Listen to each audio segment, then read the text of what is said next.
ओम श्री गणेशाय नमः। ओम नमो भगवते वासुदेवाय। हरे कृष्णा कृष्ण कृष्णा हरे हरे, हरे राम राम राम हरे हरे। तव्हां सभिनी हरि भक्तन के नमस्ते। प्यारा भक्तों, ही कथा पाण गुरु कृपा से हासिल करे रहा आयूं। श्री गणपति सरस्वती जो दर ध्यान करिया थो मां भागवत महापुराण जो बयान, जंहिंमें व्यासदेव ऐं श्री सुखदेव जी कयो आहे श्री कृष्ण लीला जो गुणगान। सभई चओ जय भागवतम महापुराण। प्यारा भक्तों, कल कथा में पाण श्रीमद् भागवत महापुराण साहिब जे 11 स्कंद जे 2 अध्याय जे पहिरें भाग में ॾिठो त श्री सुखदेव जी स्वामी ॿुधाइनि था त जॾहिं दुर्वासा ऋषिअ जे श्राप जा सुगण द्वारिका में ॾिसण में आया, तॾहिं श्री श्याम सुंदर पंहिंजे माता पिता खे ज्ञान ॾियण वास्ते नारद मुनीअ खे द्वारिका में घुराए रहायो। ऐं नारद मुनीअ खे जेको श्राप मिलियल आहे त हू 2 घड़ियुनि खां वधीक किथे बि नथा टिकी सघनि, उहो श्राप द्वारिका में कमु न कंदो हो।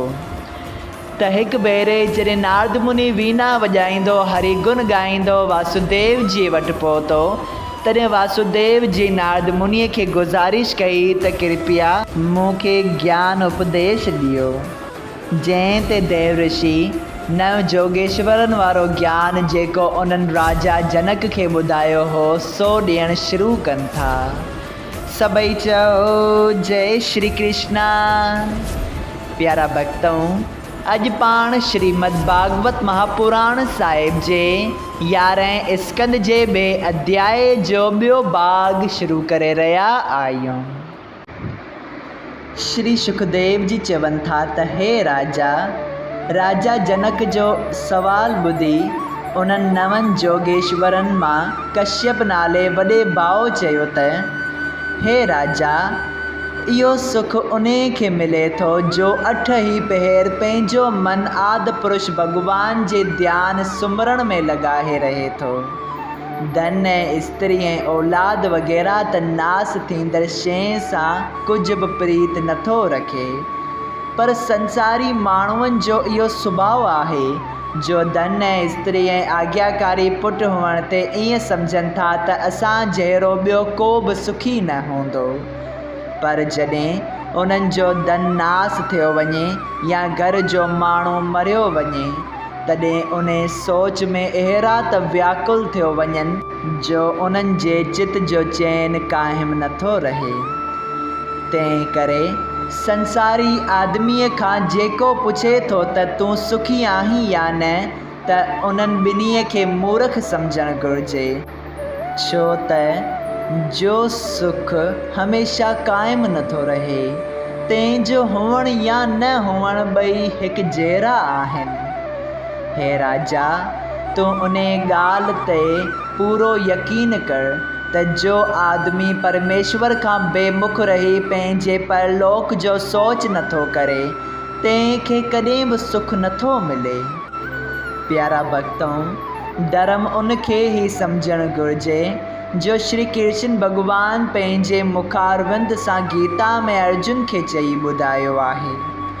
उन ज्ञान जो सॼो मतिलबु इहो आहे त माण्हू 8 ई पहर पंहिंजो मन नारायण जी जे सुमरण ऐं ध्यान में लॻाए रहे ऐं कॾहिं बि ईअं न ॼाणे त इहो मूं कयो ऐं राति ॾींहुं ईअं ॼाणंदो रहे त सभई कम परमेश्वर जी इच्छा सां थियनि था ऐं परमेश्वर सवाइ तप ऐं सुमरण ऐं भॼन जे जंहिंखे भक्ति चइजे थो नथो मिली सघे।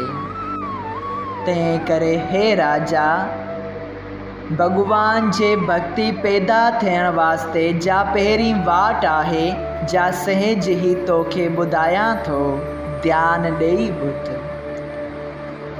जंहिंमें संसारी जीव बि उन वाट ते हलण करे पंहिंजे सुख जे आस्थान ते पहुची वेंदो। पार ब्रह्म परमेश्वर कृष्ण अवतार वठी गोवर्धन पर्वत पंहिंजे आङण ते खयो ऐं कंस ऐं जरासंध ऐं ॿियनि अधर्मी राजाउनि खे मारियो ऐं ब्रज गोपियुनि सां रास लीला करे सुख ॾिनो। श्री रामचंद्र ऐं वामन वग़ैरह अवतार वठी जेके लीलाऊं संसार में कयूं आहिनि से कथाऊं सचे मन सां पढ़ी ॿुधी ऐं ॿुधाए उन्हनि ते पूरो यकीन ऐं विश्वास रखे। इन ॻाल्हि जो अभिमान न रखे त हिकिड़ो भेरो इहा कथा ॿुधी अथमि वरी ॿुधी छा कंदसि। जेको ईअं करे थो सो माण्हू हरीअ जे चरित्रनि चवण ऐं ॿुधण जे प्रताप सां आज़ाद थी अंत वक़्तु परमेश्वर जे चरणनि खे पहुचे थो। ऐं ज्ञानीअ खे घुरिजे त सभु कंहिं हंधि परमेश्वर खे हाज़िर ऐं नाज़िर ॼाणी ईअं सम्झंदो रहे त आदि पुरुष भॻवानु फ़क़ति इन लाइ अवतार वठे थो त जंहिं करे संसारी माण्हू उन जी लीला ऐं कथा ॿुधी भवसागर पार लंघे वञनि। माण्हूअ जो जनम वठी उन जे ध्यान ऐं सुमरण खां हिकिड़ी साथ बि बेमुख रहणु न घुरिजे। जे मन चंचल माण्हूअ जे हिकिड़े दफ़े परमेश्वर जे चरणनि में न लॻे त थोरो थोरो प्रेम उन सां हर रोज़ु वधाए जीअं माण्हू कंहिं शहर या मुल्क जे वञण जी ख़्वाहिश रखी हर रोज़ु फ़क़ति हिकिड़ो हिकिड़ो क़दम इहा वाट वेंदो त बि कुझु ॾींहं में उन आस्थान ते पहुची वेंदो। ईअं सूर्य रूपी हरि चरणनि जे ध्यान ऐं प्रेम खे आहिस्ते आहिस्ते वधाइण सां उन जे हृदय में ज्ञान जो ॾीओ रोशन थी अज्ञान जो अंधियारो नास थी वेंदो। पर जेको असल पंहिंजे घरां निकिरंदो ई कीन तंहिंजो ॿिए आस्थान ते पहुचणु कीअं मुमकिन आहे। जीअं ॿिनि टिनि ॾींहंनि जो बुखायल माण्हू पहिरियां ई भोॼन ॾिसण सां थोरो देरि पाहे ऐं पोइ जीअं जीअं उहो गिराह खणी खाए थो तीअं तीअं असांखे सुमर्थी थींदी वञे थी तीअं परमेश्वर जो ध्यानु ऐं सुमरण कंदे कंदे माण्हूअ जे मन मां हर रोज़ु संसारी माया छुटी हरि चरणनि में वधीक प्रेम वधंदो वञे थो। सभई चओ जय श्री कृष्णा। प्यारा भक्तों, अहिड़ी रीत नवनि जोगेश्वरनि राजा जनक खे ज्ञान ॾिनो। सभई चओ जय श्री हरि। श्रीमद् भागवत महापुराण साहिब जे 11 स्कंद जे ॿिए अध्याय जो ॿियो भाग संपूर्ण थियो। अगरि तव्हां सभिनी हरि भक्तनि खे हिन कथा मां लाभ हासिल थियो हुजे त कृपया हिन कथा खे ॿियनि हरि भक्तनि सां शेयर कजो त उन्हनि जो भलो थिए ऐं तव्हांजो बि भलो थिए। सभई चओ जय सिया राम। राधे राधे।